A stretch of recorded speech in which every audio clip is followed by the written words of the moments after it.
자, 여러분 상상해 보시죠.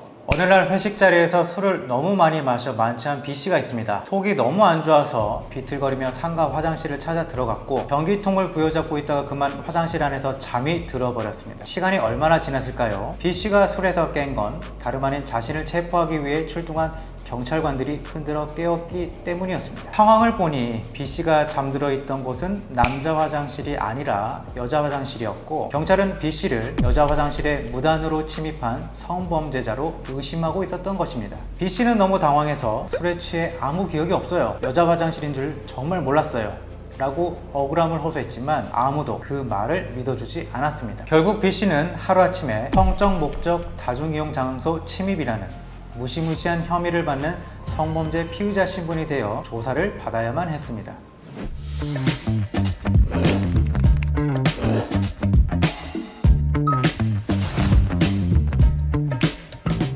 안녕하세요. 법무법인 가명의 형사 전문 변호사 안갑철 변호사입니다.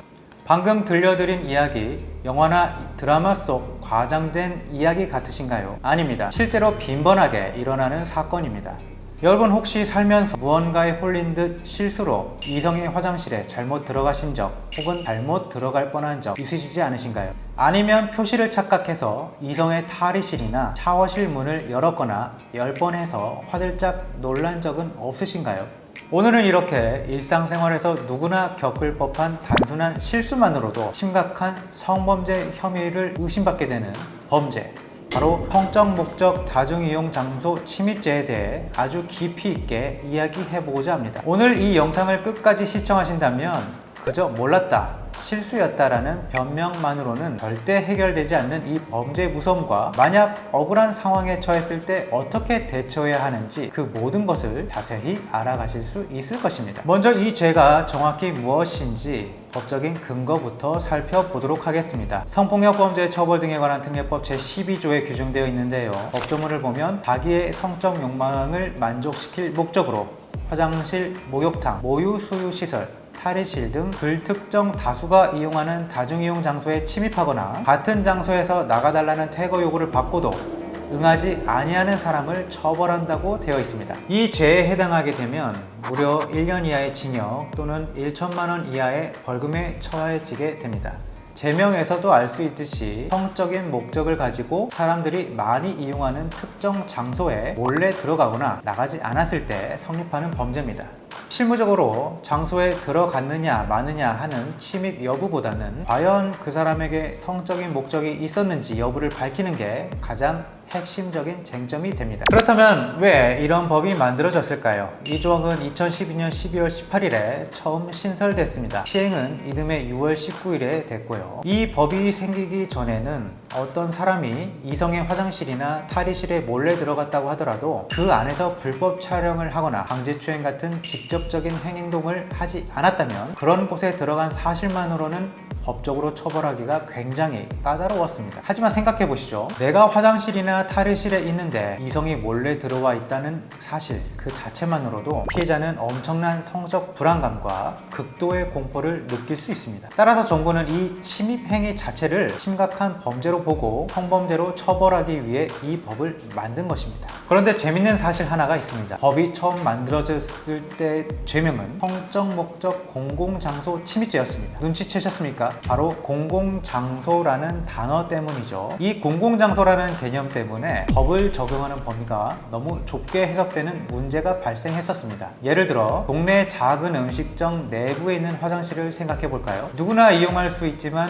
엄밀히 따지자면 음식점 사장님의 개인 사유시설입니다. 그러다 보니 가해자가 여기는 사유지니까 공공장소가 아니다 라고 주장하면서 법적 다툼이 생기는 일들이 벌어지게 된 것이죠. 그래서 정부는 아예 2017년 12월 12일에 법을 개정해버립니다. 공공장소라는 단어를 지금의 다중이용 장소로 확 바꿔버린 것이죠. 덕분에 이제는 국가나 지자체가 관리하는 공공시설이 아니더라도 불특정 다수가 이용할 수 있고 사람들이 성적인 사생활 보호가 필요한 장소라면 전부 이 법의 적용 대상이 되었습니다. 여기에 더해 2020년 5월 19일에는 원래 더 낮았던 벌금형의 상한선을 1,000만 원으로 대폭 상승시켜버렸습니다. 이것이 무엇을 의미할까요? 정부가 처벌의 범위를 점점 더 넓히고 성범죄에 대해 아주 강경하게 대응하면서 무겁게 처벌하겠다는 확고한 의지를 보여주는 것입니다. 그럼 도대체 어디를 들어가면 이 죄에 해당할까요? 보통 비슷한 상황과 패턴들이 존재합니다. 첫 번째로 가장 많이 발생하는 대표적인 장소는 역시 화장실입니다. 앞서 말씀드린 사례처럼 술에 취해서 판단력을 잃었거나 화장실 앞에 성별 표시 등을 착각해서 정말 순수하게 실수로 이성 화장실에 들어가는 분들도 분명히 계실 겁니다.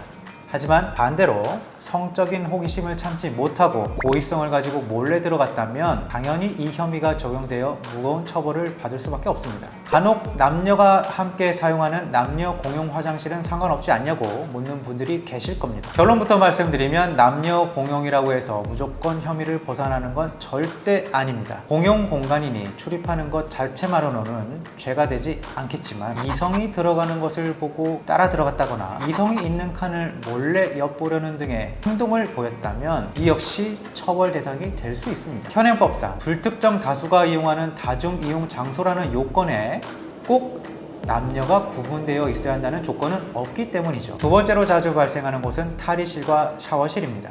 요즘 자기관리를 위해 헬스장이나 필라테스 같은 운동시설 많이들 다니시죠. 이곳의 탈의실이나 샤워실에서의 침입 범죄가 생각보다 아주 빈번하게 일어납니다.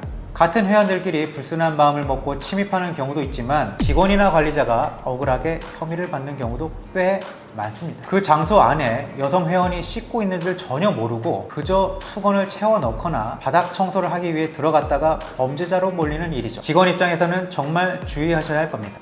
또한 업무 특성상 유니폼을 갈아입어야 해서 회사 내부에 직원용 탈의실이 있는 곳들도 많습니다. 만약 같은 회사를 다니는 동료 직원이 이런 사내 탈의실에서 범법 행위를 저지른다면 어떨까요? 매일 얼굴을 봐야 하는 동료에게 당했다는 점에서 피해자의 정신적 충격과 배신감은 훨씬 클 수밖에 없습니다. 그렇기 때문에 법원도 이런 경우 결코 가벼운 처벌을 내리지 않는다는 점을 명심하셔야 할 것입니다. 그럼 법적으로 이 죄가 성립하려면 어떤 조건들이 채워져야 할까요? 가장 중요한 두 가지 요건이 있습니다. 바로 침입 또는 퇴거불응과 성적인 목적입니다. 첫 번째 요건인 침입에 대해 짧게 짚고 넘어가겠습니다. 여기서 말하는 침입은 남의 집문을 부수고 들어가는 그런 과격한 행동을 말하는 게 아닙니다. 그저 허가되지 않은 장소를 무단으로 들어갔다, 이런 의미입니다. 퇴거불응은 나가달라고 요구했을 때 바로 나가지 않고 버티면 적용되는 요건입니다. 이제 두 번째 요건이자 가장 치열한 법적 공방이 벌어지는 핵심 요건, 자기의 성적 욕망을 만족시킬 목적에 대해서 알아보겠습니다. 단순히 그 장소에 들어간 것만으로는 부족하고 반드시 마음속에 성적 목적이 있어야만 처벌이 가능하다고 말씀드렸죠. 여러분, 여기서 말하는 성적 목적이라는 것은 반드시 들어가서 성행위를 하겠다거나 신체를 만지겠다거나 불법 촬영을 하겠다는 거창한 목적에만 한정되는 것이 아닙니다. 단순히 다른 사람의 신체를 몰래 엿보고 싶다는 목적, 혹은 이성의 은밀한 곳에 들어가서 혼자 성적인 흥분을 느끼고 싶다는 목적만 있어도 모두 혐의가 인정됩니다. 범위가 상당히 넓죠. 그런데 여기서 큰 문제가 하나 생깁니다. 성적 목적이라는 건 사람의 마음속에 있는 내심의 의사인데 수사기관이 도대체 어떻게 이걸 증명할까요? 맞습니다. 직접 증명하기란 어렵습니다. 그래서 법원은 여러 가지 간접 사실 등을 종합해서 성적 목적이 있었는지 여부를 판단합니다. 예를 들어 침입한 장소가 여성 전용 화장실인지, 주변을 살피며 몰래 들어갔는지, 당시 카메라나 스마트폰을 들고 있었는지, 침입 전후의 행동은 어땠는지, 그리고 수사기관에서의 수사 과정에서 어떤 짓을 했는지, 이런 것들을 종합해서 살펴봅니다. 이 범죄에 연루되었을 때 본인의 무죄를 주장하기가 유독 힘든 이유가 바로 여기에 있는데요. 여러분, 상식적으로 한번 생각해 보시죠. 여자 화장실에 웬 남자가 서 있었다, 이 하나의 사실과 전제만으로도 대다수의 사람들은 그 남자를 의심하고 오해하게 됩니다. 일반적인 형사사건은 무죄 상태에서 시작해서 수사기관이 유죄 증거를 하나씩 쌓아가는 구조라면 이 성적 목적 다중이용 장소 침입죄는 반대입니다. 이미 짙게 깔려있는 유죄 의심 속에서 피의자가 무죄 방향으로 의심을 걷어내 가야 하는 그런 싸움이죠. 물론 억울함을 풀 수 있는 정황들도 있습니다. 예를 들어 건물의 구조상 남녀 화장실 구문이 모호해서 충분히 헷갈릴 만한 상황이었다거나, 술에 만취하였다거나, 배탈이 나서 급한 용변 때문에 성별 표시를 확인할 겨를조차 없었다는 그런 명확한 정황 증거가 있었다면 혐의를 부인하는 데 큰 도움이 될 수는 있습니다. 하지만 아까도 강조했듯이 나의 내면적인 목적이라는 것을 수사기관이 객관적으로 입증하는 것도 어렵고 이를 피의자로서 부인하는 것 역시 정말 쉽지가 않습니다. 경찰서에 가서 무작정 그저 몰랐다, 아무 생각 없이 들어갔다라고 우기는 것만으로는 절대 혐의를 벗어날 수가 없습니다. 오히려 수사기관과 법원은 이 사람이 명백한 증거 앞에서도 반성의 기미가 전혀 없구나 라고 판단하여 훨씬 더 무거운 처벌을 내릴 수도 있죠. 실제로 최근 법원은 이 성적 목적의 범위를 굉장히 폭넓게 인정하고 유죄를 선고하는 경향이 있다는 점 꼭 명심하셔야 할 것입니다. 따라서 이런 억울하고 난처한 상황에 처했다면 자신의 진술을 객관적 증거에 맞춰서 합리적이고 신빙성 있게 다듬어서 주장해야 합니다. 이를 위해서는 반드시 수많은 경험과 뛰어난 신뢰를 갖춘 형사 전문 변호사의 조력을 초기부터 받아 철저하게 대응하시는 것이 여러분의 인생을 지키는 가장 현명한 선택이 될 것입니다. 자, 여러분, 오늘 저와 함께 성적 목적 다중이용 장소 침입죄의 모든 것에 대해서 아주 자세히 살펴보았습니다. 영상을 끝까지 보신 지금도 혹시 이 범죄를 그저 가벼운 호기심으로 들어갔다가 재수없게 걸린 간단한 해프닝 정도로 생각하십니까? 경찰서에 가서 그냥 한번 호기심에 잠깐 들어갔다 나온 것 뿐입니다 라고 주장하실 계획이신가요? 절대 그러시면 안 됩니다. 이 범죄는 엄연히 성폭력 처벌법이라는 법에 따라 처벌받게 될 수 있는 명백한 성범죄입니다.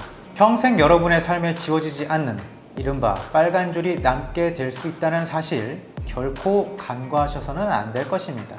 나는 아무리 가벼운 마음으로 그저 장난삼아 들어갔다고 변명할지 몰라도 그 무책임한 행동이 불러올 법적인 결과의 무게는 절대 가볍지 않을 것이기 때문입니다. 만약 지금 이 순간 한순간의 실수나 오해로 인해 경찰에 연락을 받고 막막한 상황에 처해 계신다면 혼자 끙끙 앓으며 고민하지 마십시오. 저희 법무법인 감명의 성범죄 전담팀은 여러분의 답답한 이야기를 들어드리기 위해 언제나 다양한 방법으로 상담의 창구를 활짝 열어두고 있습니다. 신속하고 정확한 법률 상담이 필요하신 분들은 주저하지 마시고 편하신 방법을 통해 저희 전문 변호사들과 직접 상담해 보시기 바랍니다. 여러분의 인생에 걸린 문제인 만큼 전혀 부담 갖지 마시고 편안하게 연락 주시기 바랍니다. 오늘 제가 준비한 영상이 여러분의 궁금증을 해소하고 위기를 돌파하는 데 조금이나마 도움이 되셨다면 채널 구독과 좋아요 그리고 알림 설정까지 꼭 부탁드리겠습니다. 다음 영상에서도 여러분의 일상을 안전하게 지켜줄 더 유익하고 알찬 법률 정보를 들고 찾아뵙겠습니다. 긴 시간 시청해 주셔서 진심으로 감사합니다. 지금까지 법무법인 감명의 안갑철 변호사였습니다.